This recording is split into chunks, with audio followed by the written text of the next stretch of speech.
Marcos, capítulo 8.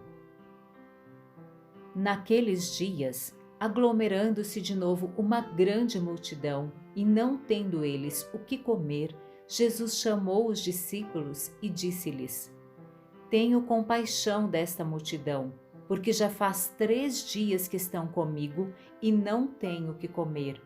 Se eu mandá-los para casa sem comer, desfalecerão pelo caminho, e alguns vieram de longe. Então os discípulos lhe perguntaram: Onde alguém poderia arranjar pão para satisfazê-los aqui neste lugar deserto? Jesus lhes perguntou: Quantos pães tendes? Responderam: 7. Então mandou ao povo que se sentasse no chão, e tomando os 7 pães, havendo dado graças, partiu-os e os entregou a seus discípulos para que os distribuíssem. E eles os distribuíram entre a multidão. Tinham também alguns peixinhos, pelos quais deu graças, ordenando que fossem distribuídos. Todos comeram e ficaram satisfeitos, e encheram 7 cestos com os pedaços que sobraram. Cerca de 4.000 homens estavam ali, e Jesus mandou-os para casa. E, entrando logo no barco com os seus discípulos, foi para as regiões de Dalmanuta. Então vieram os fariseus e começaram a discutir com Jesus, pedindo-lhe um sinal do céu para o colocar à prova. Depois de suspirar profundamente no íntimo, disse: Por que esta geração pede um sinal? Em verdade vos digo que não será dado sinal algum a esta geração.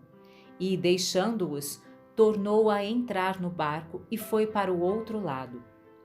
Os discípulos esqueceram-se de levar pão e tinham apenas um pão no barco.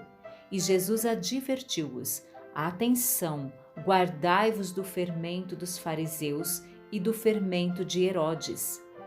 E eles discutiam entre si, dizendo: É porque não temos pão. Ao perceber isso, Jesus lhes disse: Por que discutis por não terdes pão?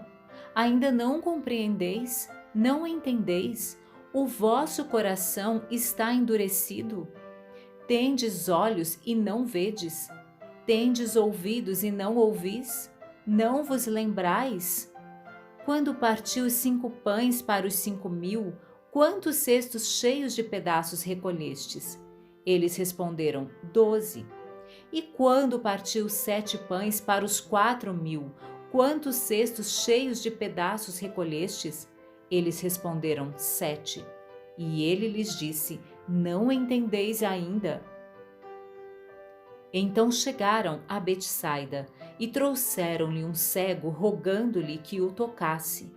Jesus tomou o cego pela mão, levou-o para fora do povoado e cuspiu-lhe nos olhos.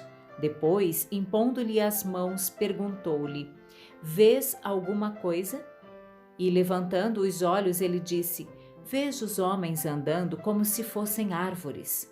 Então Jesus voltou a colocar-lhe as mãos sobre os olhos, e ele começou a ver claramente e ficou restabelecido, pois enxergava todas as coisas com nitidez. Em seguida, Jesus mandou-o para casa, dizendo: Não entres no povoado. E Jesus foi com seus discípulos para os povoados próximos a Cesareia de Filipe. No caminho, perguntou aos discípulos: Quem os homens dizem que eu sou? Eles lhe responderam: Alguns dizem que és João Batista, outros Elias e ainda outros, algum dos profetas. Então ele lhes perguntou: Mas vós, quem dizeis que eu sou? E Pedro respondeu-lhe: Tu és o Cristo. E Jesus ordenou-lhes que a ninguém falassem a respeito dele. E começou a ensinar-lhes que era necessário que o Filho do Homem sofresse muitas coisas, fosse rejeitado pelos líderes religiosos, principais sacerdotes e escribas, fosse morto e depois de 3 dias ressuscitasse. E ele dizia isso abertamente, Mas Pedro, chamando-o em particular, começou a repreendê-lo. Ele, porém, virando-se e olhando para os seus discípulos, repreendeu a Pedro, dizendo: Para atrás de mim, Satanás, porque não pensas nas coisas de Deus, mas sim nas que são dos homens. E chamando a multidão com os discípulos, disse-lhes: Se alguém quiser vir após mim, negue a si mesmo, tome a sua cruz e siga-me. Pois quem quiser preservar sua vida, irá perdê-la. Mas quem perder a sua vida por causa de mim e do Evangelho, irá preservá-la. Pois que adianta o homem ganhar o mundo inteiro e perder a sua vida? Ou o que daria o homem em troca da sua vida?